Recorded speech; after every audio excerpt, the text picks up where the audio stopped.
Күн адаттан тыш ысыйт. Өзгөчө кырдаалдар министрлиги шашылыш билдирүү таратты. Өзгөчө кырдаалдар министрлиги Кыргызстанда 4-июлдан 8-июлга чейин ченемден тышкары ысык аба ырайы күтүлөөрүн айтып, шашылыш билдирүү таратты. Ага ылайык 4-июлдан 6-июлга чейин абанын күндүзгү температурасы Чүй, Ош, Жалал-Абад, Баткен облустарынын өрөөндөрүндө 38-40 градуска чейин, Талас өрөөнүндө 36-38 градуска чейин жогорулайт. Ал эми 7-8 Чүй, Ош, Жалал-Абад, Баткен облустарынын өрөөндөрүндө 39-41 градуска чейин, Талас өрөөнүндө 37-39 градуска чейин көтөрүлүшү мүмкүн. Өзгөчө кырдаалдар министрлиги аптап маалында сыртта көп жүрбөөнү сунуштап, сак болууга чакырды. Вакцина деген бул биринчи жаңы препарат деп коелу. Муну эч ким билбейт. Тукумсузга алып келеби, алып келбейби? Может быть, бул кайра наоборот тукумсуздукту көбөйтөөрү болуп калат. Депутаттар мага кандай гана ат койгон жок. Алар мени сумасшедший деген сайын аброюм өсүп жатат. Мындай пикирин саламаттыкты сактоо жана социалдык өнүктүрүү министри Кадыр Бейшналиев 7 каналга берген маегинде билдирген. Мени депутаттар сумасшедший деген сайын менин аброюм өсүп жатат. Элдер азыр сумасшедший министр кантип реформа жасады деп ойлонуп жатат. Мага дарыгерлер да таң калып жатат. Анткени мен 2 айда министрликте реформа жасап койдум, дейт министр. Күнүнө миңдеген жарандарыбыз азап чегип, өлгөнү өлүп жатса, бирөөнүн кылы кыйшайып койгон жок, дейт Жолдошева. Саясатчы Жылдызкан Жолдошева шалаакылыкка жол берген саламаттыкты сактоо жана социалдык өнүгүү министри Кадыр Бейшналиев өлкөдөгү оор эпидемиологиялык абалга күнөөлүү экенин айтты. Саясатчы билдиргендей, мындан 11 жыл мурда болгон Ош окуясы боюнча быйылкы Баткен окуясы 44 жараныбыздын өлүмүнө бийлик төбөлдөрүнөн бирөөсү да жазаланбаганын, жада калса кечирим сураганга жарабаганын айтты. Биздин республикабыздын эгемендүүлүккө ээ болгонуна 30 жыл толду. Өкүнүчтүүсү, ар бир келген президенттер Кыргыз Республикасынын конституциясына колун коюшуп ант беришет. Мамлекеттин суверенитетин сактоо менен жарандарыбыздын эркиндигин, укугун камсыз кылам деп.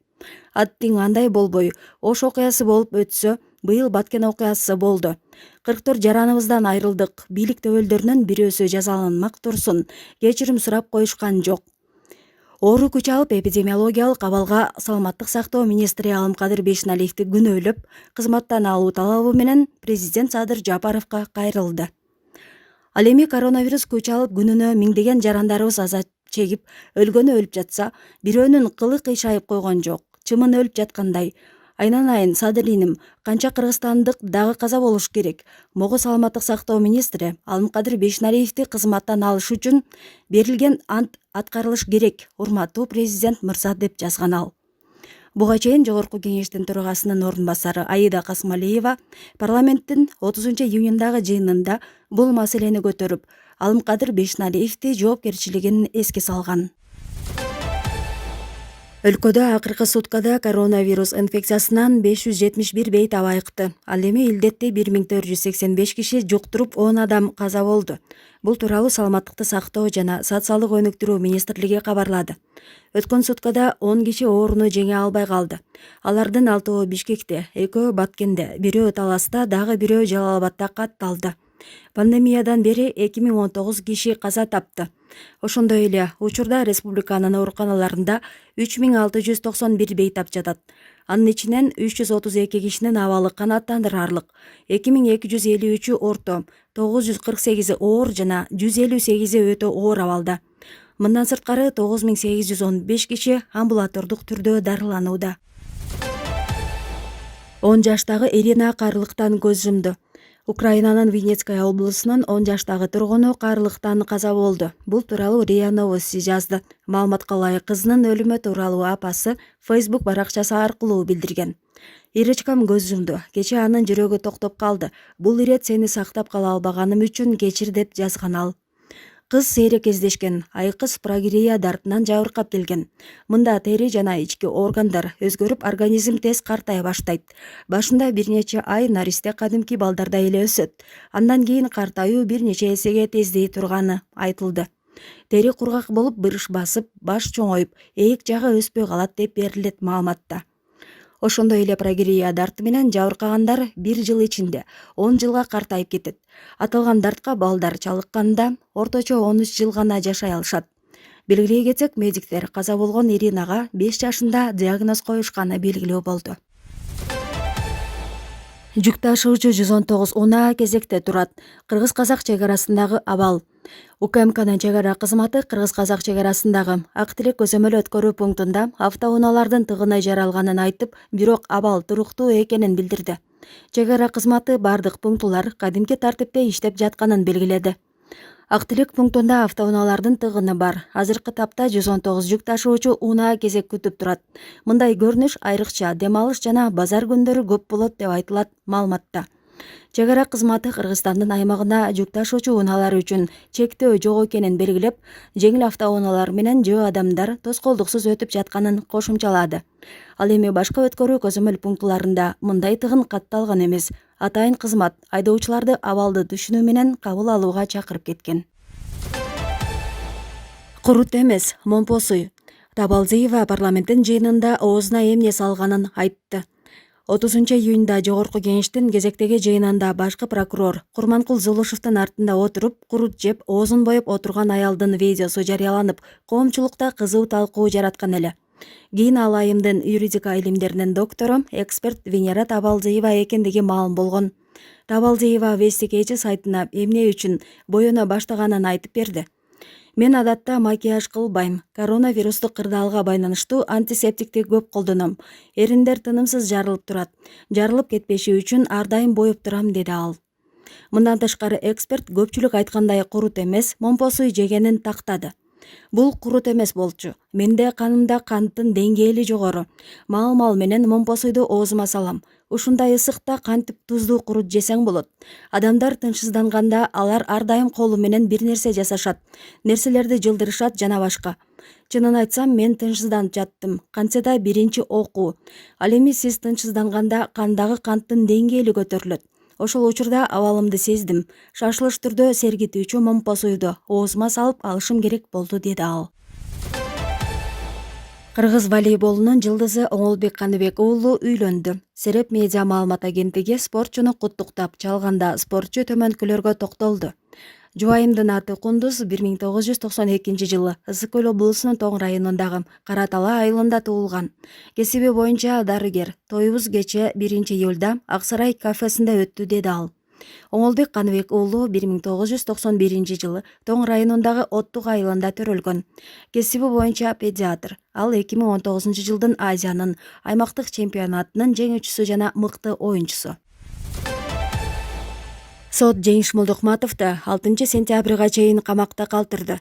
1 май райондук сотунда Жеңиш Молдокматовдун баш коргоо чарасы узартылды. Бул тууралуу аталган соттун басма сөз кызматына кайрылганда белгилүү болду.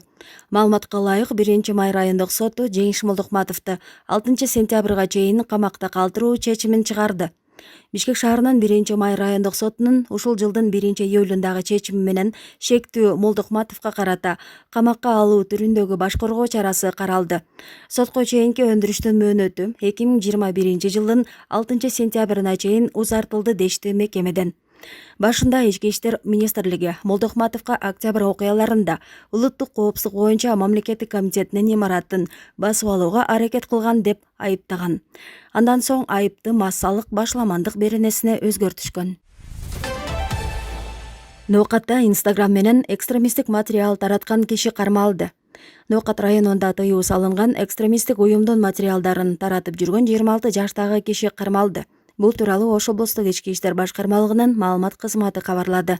Ага ылайык кармалган жаран өзүнүн Инстаграм баракчасы аркылуу өлкө аймагында тыюу салынган диний экстремисттик уюмдун видео жана аудио жазууларын сактап таркатып жүргөн. Бул материалдарга атайын экспертиза жүргүзүлгөн.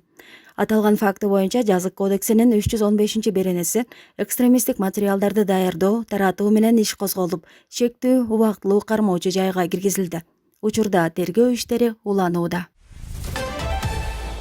Токмокто эстеликтин плиталарын талкалап кетишти. Чүй облусунун Токмок шаарындагы Манап бийдин эстелигине коюлган плиталар талкаланган абалда турат.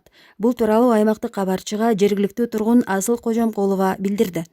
Ким талкалап кеткени белгисиз, акыркы убактарда такыр каралбай калды. Айланасы жапжашыл болуп турчу, азыр бактар дагы соолуп баратат, деди ал. Токмок шаардык мэриясынан аталган эстеликти кайрадан оңдоп түзөө боюнча тендер жарыяланганын билдиришти. Ар бир жашоочу айланага өзүнүн үйүндөй мамиле кылса, мындай көрүнүштөр болмок эмес. Албетте эми муну кайрадан оңдоп түзөө керек. Жакында оңдоп түзөө иштери башталат деп айтылат маалыматта. Бишкекте коронавирус боюнча санитардык талаптарды аткарбаган бир нече кафе, ресторан, дүкөн, соода жайлар айып пулга жыгылды. Бул тууралуу мэриянын маалымат кызматы кабарлады. Билдирмеге караганда, Ордо калаада эпидемиялык кырдаалдан улам күчөтүлгөн тартипте текшерүү рейдтери жүрүүдө. Санитардык экологиялык инспекциянын командасы күндүз бардык супермаркет, гипермаркет, соода борборлорун, кечинде кафе, ресторандарды текшерип жатат. Жыйынтыгында арпа, Кавказский дворик, Вкус Востока, Арсан, Империя пицца, Биф Бургерс жана Асман Насип ресторандарына 3000 сомдон айып салынды деп айтылат маалыматта. Санитардык эпидемиологиялык талаптарды дагы бир нече соода борбор жана супермаркеттер бузуп, Народный дүкөнү менен партнер KG компаниясынын 2 филиалдары 13 000 сомдон айып пулга жыгылганы кошумчаланды. Булак Спутник Эч. Келе жаткан жумада Кыргызстанга Кытайдан Синофарм вакцинасынын 1,250,000 дозасы алынып келет. Ал облустарга бөлүнүп берилет деп билдирди Министрлер кабинетинин төрагасынын орун басары Жылдыз Бакашева кече 1 июлда республикалык ыкчам штабтын жыйынында. Өлкөдө эпидемиологиялык абал кескин түрдө начарлап бара жатат. Учурда жергиликтүү бийлик органдары кандайдыр бир чектөөлөрдү киргизген жок. Бирок зарыл болсо чектөөлөр киргизилиши мүмкүн. Элди эмдөө иштерин тездетүү зарыл. Бишкекте эмдөө пункттарынын күнү-түнү иштешин камсыздоо керек. Андан тышкары супермаркеттерде, дарыканаларда эмдөө пункттары ачылат. Коронавируска каршы күрөшүү жалпы иш экенин белгилегим келет. Бардык мамлекеттик органдардын жана жергиликтүү бийлик органдарынын жардамы керек, деди ал.